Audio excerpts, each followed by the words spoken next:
Sur la question de la deuxième sortie autoroute, nous aujourd'hui on a un avis qui est très clair, à la fois parce que c'est un avis qu'on a assumé dès le début, en 2020 quand on a fait le choix d'être candidat, ça faisait partie de nos éléments phares, et en même temps qu'on maintient encore aujourd'hui parce qu'on sait que si on n'est pas capable de la faire dans les 10 ans, la ville de Blois aura raté un coche de la même manière qu'il y a eu un coche qui avait été raté par le passé avec la question du TGV. La deuxième sortie autoroute, aujourd'hui, le fait d'avoir un deuxième échangeur, c'est un premier enjeu qui est d'abord un enjeu de sécurité. L'enjeu de sécurité, c'est de considérer que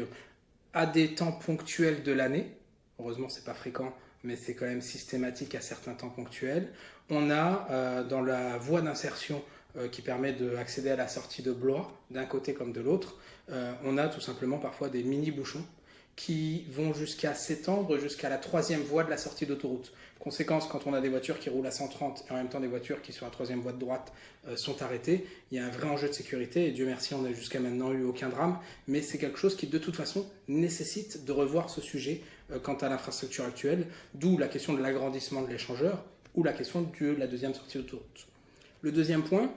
c'est de considérer qu'on a besoin de fluidifier la circulation à Blois, donc là c'est avec une vision plutôt macro, même une vision aglopolis, en se disant qu'il faut à tout prix rééquilibrer à la fois l'Est et l'Ouest, et être capable de refaire une deuxième sortie d'autoroute de l'autre côté de la ville, ça permettra notamment d'alléger le pont Charles de Gaulle, et pourquoi pas, j'y reviendrai dans quelques instants sur la question d'un quatrième pont, et pourquoi pas faire en sorte à ce qu'on ait une autre zone dynamique qui puisse se développer à la fois dans le nord et à la fois dans le sud de Blois. Troisième point, et c'est une des raisons principales pour lesquelles nous avons défendu et nous continuons à défendre la nécessité d'une deuxième sortie d'autoroute, c'est qu'une sortie d'autoroute, c'est créateur d'emplois. C'est-à-dire qu'à l'endroit où vous créez une sortie d'autoroute, vous créez également un foncier d'entreprise disponible. Aujourd'hui, il faut bien prendre en considération que les entreprises considèrent comme discriminant le fait d'être à plus de 3 km d'une sortie d'autoroute. Pour une raison très simple, vous pouvez être amené à avoir des commerciaux, vous pouvez être amené à avoir des administratifs, vous pouvez être amené à avoir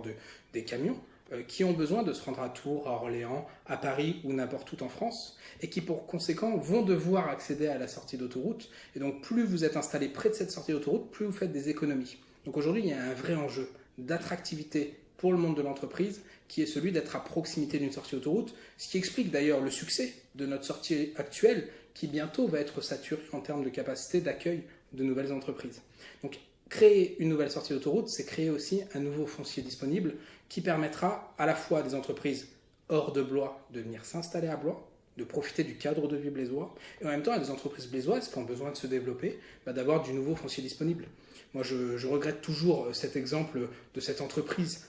qui était installée sur le Blésois, qui avait besoin d'un foncier important et rapidement disponible, avec à la clé une création de 300 à 400 emplois, et qui finalement a fait le choix de Vendôme, alors que son siège social, alors que son lieu en région est Blésois,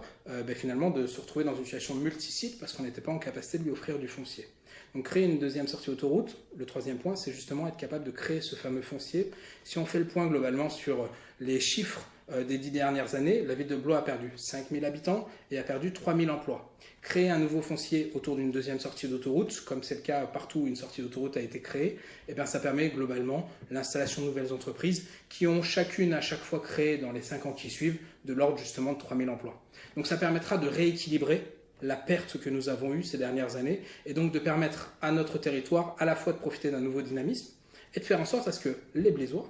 travaillent à Blois. Et par conséquent, plutôt que d'être obligés pour certains de faire des mouvements pendulaires jusqu'à Tours, jusqu'à Orléans, de créer de l'activité à Blois qui participera à l'attractivité de notre ville et en même temps permettra de réduire certains mouvements pendulaires. Donc moi j'y vois clairement aussi un enjeu écologique, d'autant qu'aujourd'hui on sait créer du foncier d'entreprise qui soit et qui participe malgré tout à la désimperméabilisation, parce qu'aujourd'hui on sait faire à la fois des goudrons, à la fois faire des bâtiments qui soient positifs, et en même temps l'enjeu aussi clair, c'est cette capacité à assumer que la voiture de demain ne polluera pas. Moi, j'ai un vrai reproche que je fais aujourd'hui à la majorité municipale, qui malheureusement n'a que comme seul modèle Anne Hidalgo à Paris, qui est de considérer que la voiture est l'ennemi. Aujourd'hui, à Blois, nous n'avons pas de métro. À Blois, nous n'avons pas de tramway. Et à Blois, nous avons une infrastructure en termes de